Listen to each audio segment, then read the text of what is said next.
Peace and love, everybody. Salute. Can I keep it real? Like really real with y'all? I don't like this fight with Tyson and Jake Paul, you guys. It's a fight that I never backed. It's a fight that I never took interest in. Never really gravitated toward this particular matchup. Okay. In fact, when Mike Tyson got sick, that bit ago, and the possibility of the fight was threatened to be canceled or whatever, I was quite relieved to hear that particular news, that it was up in the air as to if the fight would continue. But lo and behold, they did reschedule it, as we know, and the fight is set to take place tomorrow.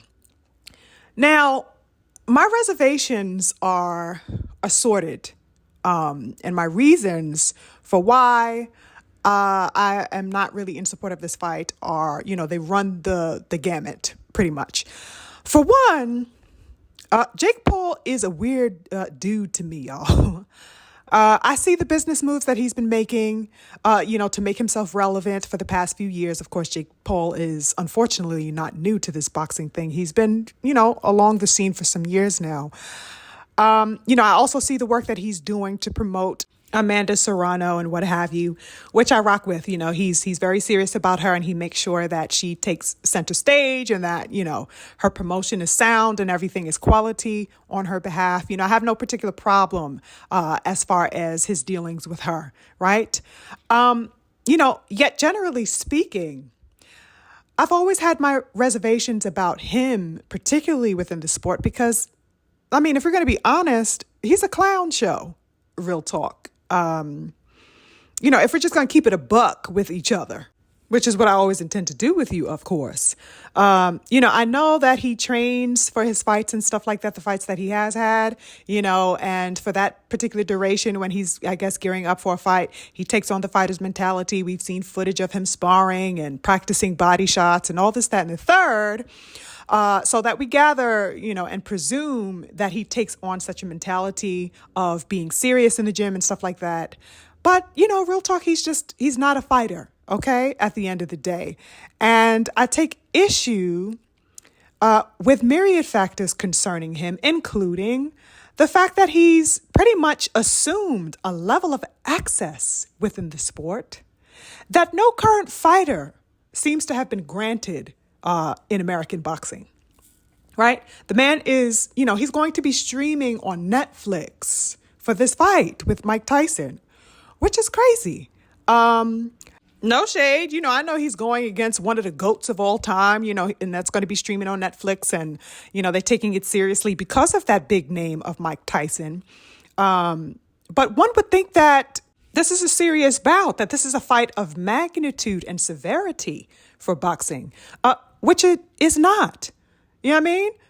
You would think that it's a mega fight, but it's no such thing, as we know. Real talk, this is a goddamn exhibition, if we're keeping it real. Yet the billboards alone that I've seen for this fight, the promotion has been wild and extravagant.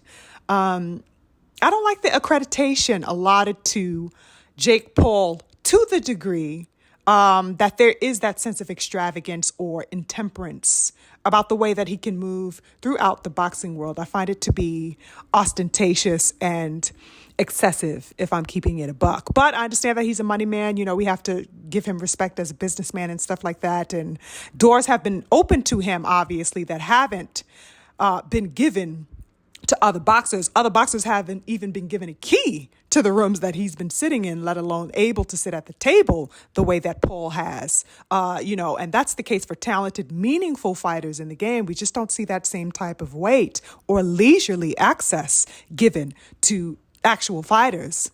And surely we can just chop it up to his business savvy, of course, right? As I've stated, but he's obviously in the right rooms with the right people. But I'd be remiss to say that I didn't notice the difference in preferential treatment, let's call it, if you will. Followers or no followers, you know what I'm saying? I just find it to be way too extravagant in my view. There are plenty of real fighters with great backings, great followings across social media that can get this type of support and this type of access that I just don't see happening. And part of a lot of my dismay as well is that, there is a playing with the sport of boxing, which I don't really like. Call me a purist or an elitist or what have you. I guess I will be that because it's a sport that I really love. I'm not really one for exhibitions, though I get the ventures that, let's say, Tyson did with Roy Jones, of course, and that we've seen Mayweather, partake in and stuff like that. That's all fine and dandy on that end. But the exhibition is just in general not something that I run to my television to watch and support. I don't like that. I feel a sense of playing with the sport because in no other sport do you find, let's say, a non-athlete in whatever particular sport that is, going to goddamn play baseball on a major platform.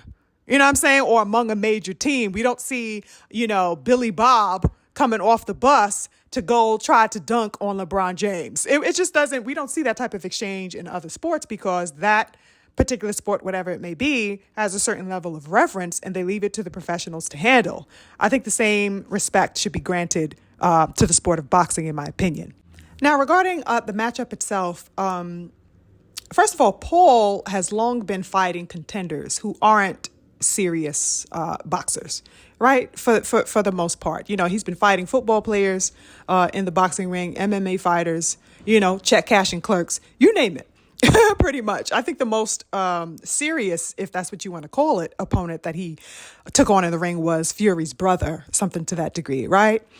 But what I want to know is, whose bright idea was it to pull Mike Tyson out of his lazy boy seat in his living room holding his grandbabies?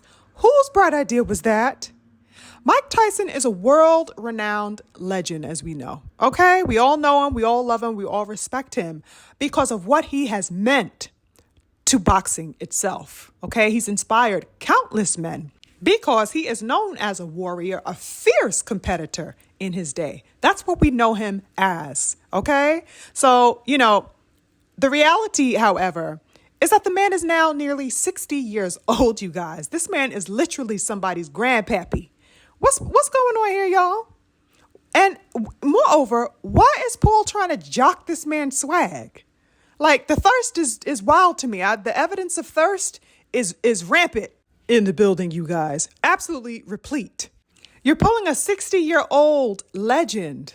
I just find this highly inappropriate, if I'm being honest. Paul's only concern to me with this fight is to make a quote-unquote name for himself. Okay, should he hurt Tyson, he basically wants the attribution of being someone that, quote unquote, took out the big bad wolf. That's the only goal. Oh, listen, I'm going to embarrass your legend, me.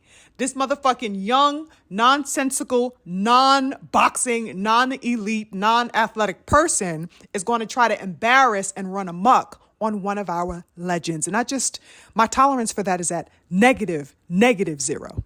And I know that some people may have the perspective that, this is Iron Mike, his legacy basically precedes him. And, there's this, the myth, the legend aspect and dynamic to the infatuation that people possibly have surrounding this fight simply because it is Iron Mike. And, he's looking good at the presser and he's seemingly trying to make himself look like he's about it and stuff like that. And I get that. But, the man is, he's 60 years old. I find it weird that, any type of level of excitement can be had for this fight as if, this is 35-year-old Mike or something like that. It's not, y'all. Okay, this is Granddaddy Mike. Okay. And I even get the notion that, once a warrior, always a warrior. Yes, I get that. And the fire is probably still there. As we've seen, actually, last evening, we saw signs of all types of fire with Mike Tyson. But I sure as hell don't want to see anybody trying to, beat him upside his head. That's for sure. Okay. Paul is going to be, nonetheless trying to swing them haymakers at Mike. He's going to be swinging and missing and doing all types of things, I'm sure. But, nonetheless, Mike is still susceptible to receiving, some type of impact, I'm just not with it. You trying to solidify a name off of hurting a goat? I just don't play with stuff like that. And should he hurt Tyson, he's going to try to eat off that shit forever and ever. We're going to have to sit back and remember the day that such and such happened to Mike Tyson against a non-boxer, a non-elite, a non-competitor, but just happened to be young and slugging it out and stuff like that. No. The legends are not to be up for grabs for just any old body. They put their time in, they put their work in their heyday. Let these men, you know what I mean? If they want to compete against each other in an exhibition, the way Tyson did, like I said, with Roy Jones early and stuff like that, and they want to like get some extra money and put on about something like that, okay, fine. But they should not be stepping in the ring with no 20-something-year-old who is going to be trying to come after them, whether they have the experience or not. I just don't play with legendhood. I don't. And Mike don't get a pass either from me, okay? Because speaking of thirst, were you thirsty for a payday? Is Mike still trying to, showboat and still show a sense of relevancy? I guess a podcast isn't enough for him. I guess, keeping the crown and keeping the title and the esteem that's been attributed to him, all of this time is not enough for him. He wants to step out and maybe showboat for the young kids or maybe remind the boxing world and the public of who he is, who he was. I don't like it on his behalf either, so the onus is not completely on Jake Paul's hands. But also I'm looking at Mike like, what you doing, son? Like, don't you got to get your grandbaby from school? Get out my face, please. Another interesting factor here is that, multiple generations will be, in one way or another, tuning in to this particular fight. You got the people who came up with Mike Tyson as he was in the heat of battle in his heyday. And then there are those of us who came up in the Mayweather era. And then, of course, we have the younger kids of today who are familiar with Paul and all the antics and the charades of his YouTube history and into now and stuff like that. So people are definitely going to be tuning in to some significant level, I presume, even if they aren't going to be, gathering around the TV to watch the fight on Netflix. People are definitely going to be tuning in to the outcome, the highlight reel or whatever have you in the aftermath of the fight. So that's interesting. And as aforementioned, that's probably one of the reasons, at least, why maybe Mike Tyson thought it would be a good idea to sign up for this. But, we'll see. We'll see what's popping with that. I'm definitely not blind, however, to the fact that Mike Tyson had to pull out initially due to some issues that he had with an ulcer, I believe it was. You know what I'm saying? So I just can't imagine, that man getting all hit up and beat up in the stomach and the abdomen. I'm not feeling that. You know what I'm saying? He had to pull out the first time because the ulcer, the stomach. What's popping now? If Paul, want to throw some haymakers and go to the body, and he happens to land a lucky shot, it's cringe. It really is cringe, you guys. I don't know if y'all feel the same way I do, but I'm just like, There was a bit of an interesting, turnout yesterday at last evening's presser and weigh-in. I know things got a bit fiery during that final face-off. Their head-to-head at the ceremonial weigh-in. I believe that was last evening, where Tyson slapped the balls off of Paul. You know what I mean? He slapped the shit out. He got him a real quick time and was ready to stand on business after he threw the slap, which was funny to see. Iron Mike was definitely showing, that heat that we all, remember and love him for. In addition, he also looked really great on the scale. He looked phenomenal on the scales for a man of his age at this particular time. He was ripped. He looked sturdy and stuff like that. We all know that he's been keeping up in shape and stuff like that. So that was interesting to see.